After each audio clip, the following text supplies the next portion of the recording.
Pessoal, bom dia. Eu vou falar rapidamente aqui como é que eu comecei a pesquisa do Auguste de Broglie. Foi mais ou menos na mesma linha do Ivo. Em 2004, o IPC criou esse projeto dos educadores históricos e tinham, na época, mais ou menos uns 30, eu imagino, uns 30 educadores. E logo que eu ouvi falar desse projeto, eu falei, eu tenho que participar. Eu tenho que participar, eu tenho que pesquisar algum educador. Até então, não tinha pesquisado profundamente nenhum educador e nem a pedagogia de forma mais profunda. E quando, enfim, o projeto chegou nas minhas mãos, muitas pessoas já tinham escolhido alguns educadores que me chamaram a atenção. Então, tinham as sobras. E dentre as sobras, tinha o Auguste de Broglie. Aí eu falei, gente, que nome estranho. O que eu vou fazer? Só sobrou esse cara, o que eu vou fazer com isso? Mas como eu queria tanto participar desse projeto, eu peguei o nome, coloquei lá que eu ia estudá-lo e comecei a pesquisar. E aí eu queria saber de vocês aqui, antes desse evento, se alguém já pesquisou, já tinha ouvido falar dele. Alguém já ouviu falar? Norma, você não conta, Norma. A Norma não conta. Então, para vocês verem que ele, apesar de um trabalho muito positivo dentro principalmente do que a gente falou hoje da psicopedagogia, ele não aparece, né? As pessoas não conhecem ele. Eu tenho algumas hipóteses que no final eu vou apresentar para vocês. Mas, de qualquer forma, a gente vai começar aqui. Aí tem uma foto dele já em idade mais avançada, né? Ele é um médico belga. Então, aqui a apresentação. Médico neurologista e educador, pioneiro na educação de crianças com deficiência mental, Jean-Auguste de Broglie foi referência na iniciativa de renovação pedagógica intitulada Movimento das Escolas Novas, que a gente está aqui nessa mesa, né? E por isso é considerado um dos maiores representantes da pedagogia científica e pesquisa experimental. Esse era o ponto forte dele. Ele priorizava muito essa questão da pesquisa. Ele pensava que a questão da ciência com a pedagogia era muito importante, o estudo, a análise, assim, a fundamentação científica para chegar às conclusões que ele procurava. Suas teorias são fundamentadas no puericentrismo, a escola centrada no aluno, onde o mesmo conduz seu próprio aprendizado e aprende a aprender. Então, isso é um ponto importante dentro do estudo dele. A vida dele, praticamente, ele trabalhou, pesquisou, enfim, na educação de crianças, né? E, a princípio, com crianças chamadas aí, né, deficientes mentais. Na primeira fase da vida dele, eu vou colocar um pouco da biografia, né? Ele nasceu em 23 de julho de 1871, na cidade de Rennes, na Bélgica. A infância vindo de um ambiente provinciano rigoroso, desde cedo, de Broglie teve que defrontar-se com as exigências de seus pais, um industrial e uma professora de música. Então, os pais dele, eles tinham assim uma cobrança muito grande pelo sucesso acadêmico dele. Então, desde pequeno, ele tinha aquela pressão dos pais, a mãe já era professora, né? Então, existia aquela pressão em casa que isso não agradava em nada a ele. Né? Isso, inclusive, influenciou no futuro dele aí dentro das pesquisas. Estudos. Estudante indisciplinado, não teve dificuldade de aprendizado, mas nunca se adaptou ao autoritarismo da sala de aula e aos internatos que impunham uma educação greco-latina clássica. Então, ele era aquele aluno dito hoje em dia o pentelho, né?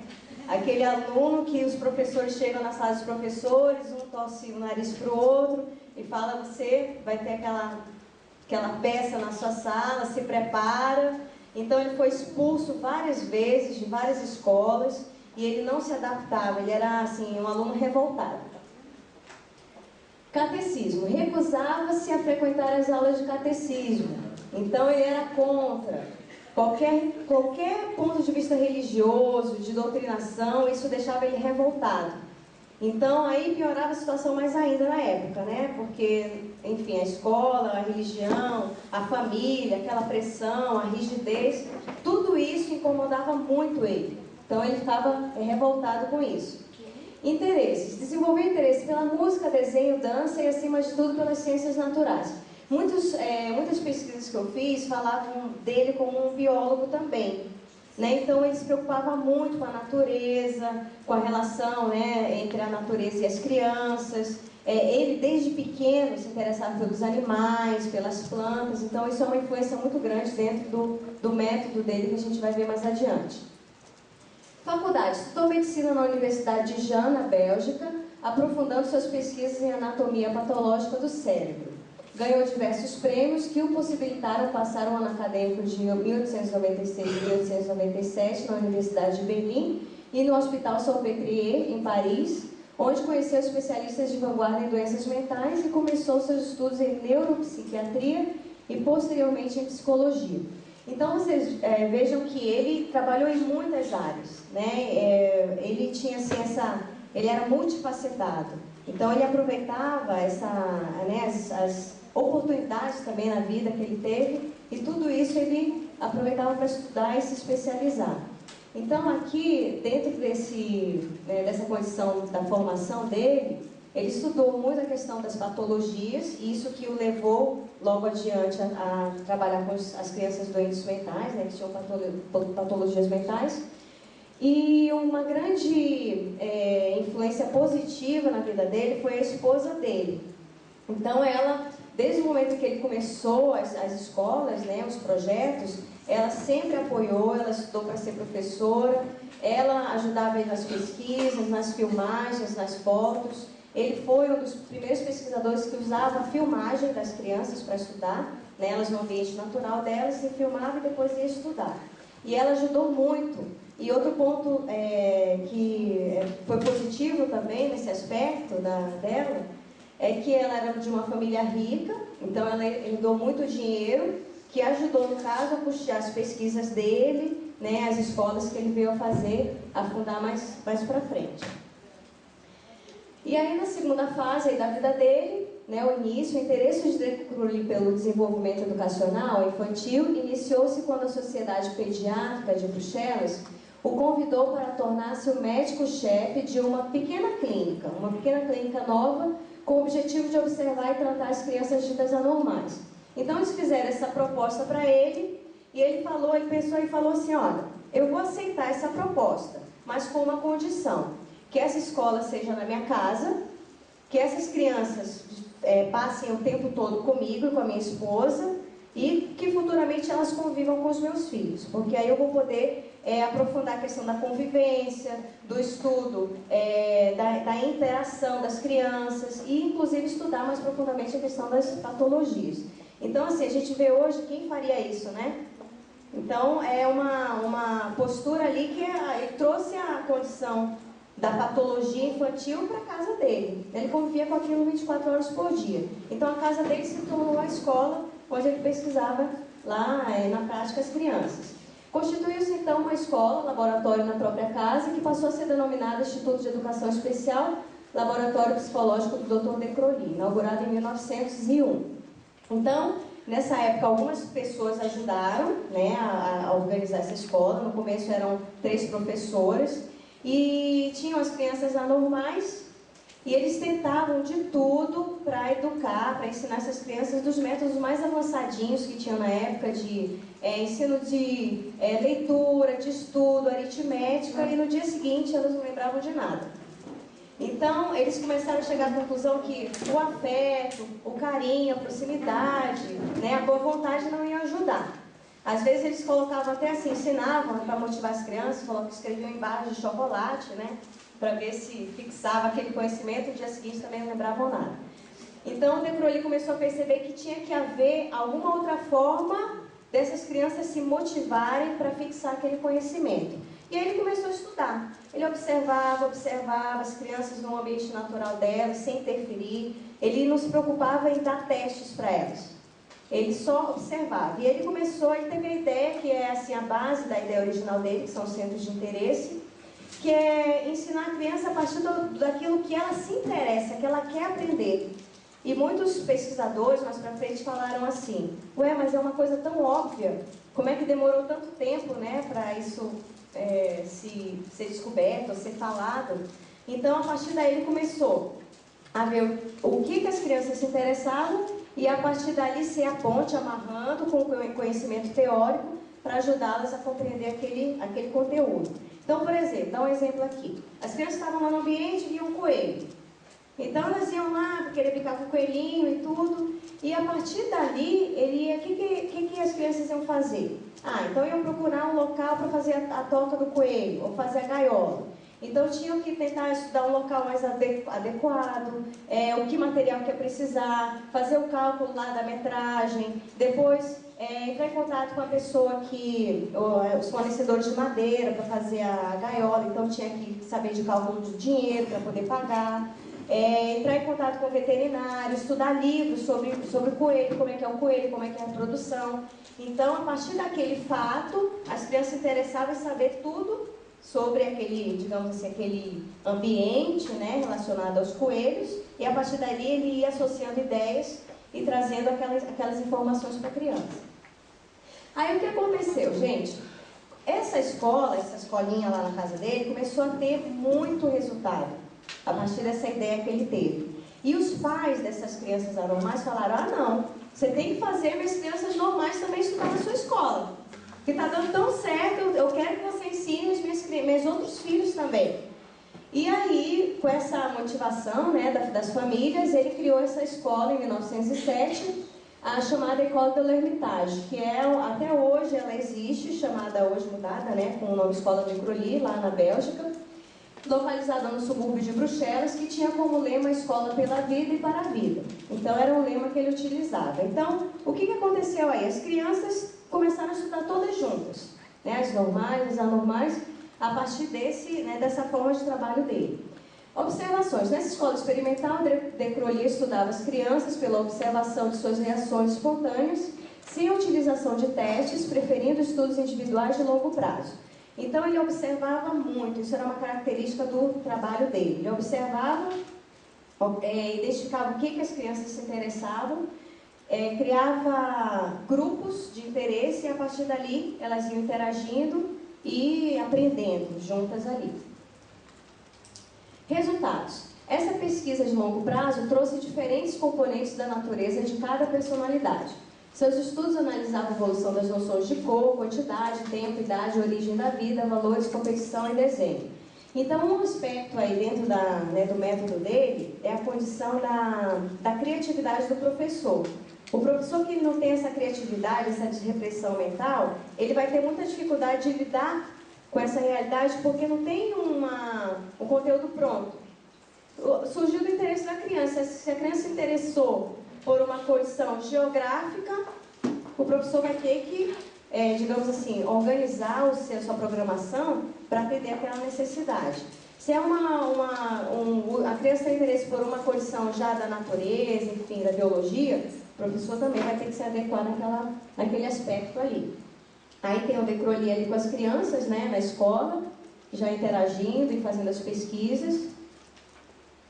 E aí alguns princípios decrolianos. Seu propósito científico foi de formar um sistema de conhecimento sobre a criança com fins educativos, tendo os princípios. O primeiro deles é a individualidade. Ele valorizava muito a individualidade da criança.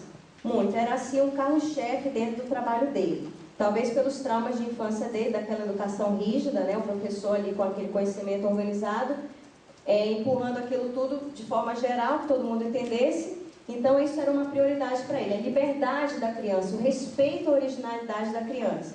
Então, isso, no futuro, ele formou professores, né? Ele trabalhou com a formação de professores. Então, ele falava muito sobre isso, o respeito à originalidade da criança, a liberdade dela, né, de se manifestar. Ensino não autoritário e ausência de ideais religiosos, obviamente, né? Porque desde criança ele já era contra essa condição da dogmatização. Globalização. A globalização foi um termo criado por ele, dentro da pedagogia, e é um tema muito importante dentro do método, porque hoje é o que a gente chama, né, de interdisciplinaridade, transversalidade, era o que ele buscava fazer naquela época já. Então ele falava que o pensamento infantil ele é sincrético. Então a criança está no ambiente dela, então ela não vê os detalhes, ela vê o todo. Então ela vê o mundo onde ela está, aquilo ali é uma coisa só, é global. E a partir dali, ela vai, digamos assim, organizando aquilo com o tempo a partir das suas associações de ideias. E é nesse ponto que o método dele, digamos assim, ajuda nessa amarração de pontos para a criança, né? Puericentrismo. Tudo é direcionado à criança e tudo irradia da criança. Então, dentro desse aspecto do método dele, ele prioriza essa condição da individualidade e a criança ali é o centro da atenção do pesquisador, porque a partir dali, do interesse dela, é que o professor, o educador, vai se organizar o conhecimento dele para passar para aquela criança, ou para trocar com aquela criança. E aí a gente chega nos centros de interesse. Associação. A vida intelectual da criança funciona a partir do princípio de que um conhecimento evoca outro e assim sucessivamente pelo atributo da associação de ideias até formar uma rede de conhecimentos integrados. Centros de interesse. O conjunto das necessidades e interesses naturais das crianças de determinadas faixas etárias gerou os chamados centros de interesse. Então, os centros de interesse foram a ideia assim mais original do método do de Crowley e que hoje você, pesquisando em livros de pedagogia ou de educação, é o que se fala dele. Né? De Crowley são os centros de interesse. E os centros de interesse são ele, né? Essa associação que é feita em relação a ele. Solução. Esse método busca solucionar o ponto nevrálgico de toda a educação infantil. Como fazer que a criança se interesse por assuntos que ela só vai usar no futuro? Né? Então, até hoje a gente vê, eu trabalho hoje com crianças e adolescentes, né? Ensino médio também. Então, é muito difícil até hoje a gente criar essa motivação no aluno para ele estudar assuntos que ele não vê o uso prático daquilo. Então, isso era uma dúvida, né? Digamos assim, um ponto sério dentro da pesquisa dele. E aí tem a classificação desses centros de interesse, né? Que ele criou alguns centros de interesse. Ele dizia que a criança, ela tinha alguns interesses básicos. Então, por exemplo, logo que a criança é pequena, ela tem um interesse principal. Alguém sabe dizer qual que é? O principal interesse de uma criança? Ela mesma. Né? Ela é egocêntrica. Então, ela só pensa nela. E às vezes vai passando as fases, né? A pessoa fica adulta continua assim. Mas essa parte ele não tocou, infelizmente. Mas de qualquer forma, a criança primeiro, o mundo dela é ela. Então é a fome, é a defesa das intempéries, está chovendo, a defesa do corpo dela, é o bem-estar, que ela vai se sentir, né? Ela quer se sentir bem. Então o mundo dela gira em relação a essa, né, o bem-estar dela e as defesas dela. Então, a partir daí, com o desenvolvimento infantil, ela vai se amadurecendo, ela vai estendendo esse interesse para a família, ela vai estendendo esse interesse para a escola, para a natureza, né, para o mundo animal, vegetal, geográfico, até chegar na humanidade. Então, isso é que ele, digamos assim, identificou pelo estudo dele, que é um crescendo no desenvolvimento da criança. E aí ele classificou esses centros, né, a criança e a família, a criança e a escola, a criança e o mundo animal, o mundo vegetal, geográfico e o universo. E ali tem ele também com uma aluna, né, com uma criança, nas pesquisas também dentro da escola. O objetivo, a aplicação desse centro de interesse destinava-se principalmente às crianças das classes primárias e objetivava desenvolver esses 3 atributos principais. O primeiro deles é a observação, considerada uma atitude permanente, ocorrendo em todos os momentos do processo criativo. Então, a criança ela ia observar o meio dela. E aí ela ia, alguma coisa, despertar atenção. Olha só que árvore interessante, a planta, a flor. Né? Então, essa observação ia gerar essa condição. O segundo ponto, a associação. Permite que o conhecimento adquirido pela observação seja estendido em termos de espaço e tempo. Aí entra o papel do professor. Então, o professor ia, por exemplo, a criança via uma planta e o professor ia começar falar com a criança sobre como que a planta nasce, das raízes, as raízes se fixam na terra, sugam os nutrientes e aí isso dá, né, a vitalidade da planta. Então, a partir daí, ele ia desenvolvendo. E o terceiro é a expressão. Por esse atributo, a criança pode externar a sua aprendizagem através de quaisquer meios de linguagem, integrando os conhecimentos adquiridos de maneira globalizada. Então, a criança viu a árvore, o professor associou a árvore com a teoria. e no final a criança precisa expressar o entendimento daquilo que ela aprendeu. Seja desenhando, seja cultivando uma planta, seja escrevendo uma poesia sobre aquilo, né? Então essas eram as fases do centro de interesse. Demandas do método: professores com perfil altamente criativo, que a gente colocou, maior espaço para interação com a natureza, então é necessário esse espaço de interação. Vantagens desses centros de interesse: associações da realidade com a teoria, desenvolvimento da observação e o raciocínio, e ela favorece a adaptação da criança ao meio. Então essa, digamos assim, é o resumo, né, do trabalho do De Crowley. A gente tem assim alguns livros que tratam do trabalho dele, mas antes da gente fechar, eu queria só colocar o único aspecto que eu vejo assim que de fato dificultou essa expansão do método dele, ou do conhecimento sobre ele para as pessoas. Eu vejo que ele trabalhou muito, escreveu muito, mas ele nunca escreveu um livro dizendo: meu método é assim, assim, assado. Então é tudo solto, ninguém sabe muito claramente, né, centros de interesse, mas o que mais? Então essa dificuldade de ter uma obra especificando exatamente começo, meio e fim do método dele, dificulta a disseminação da própria ideia dele, o que não aconteceu com outros pesquisadores também. Ok, gente? A gente no debate pode tirar mais dúvidas aí, ok? Obrigada.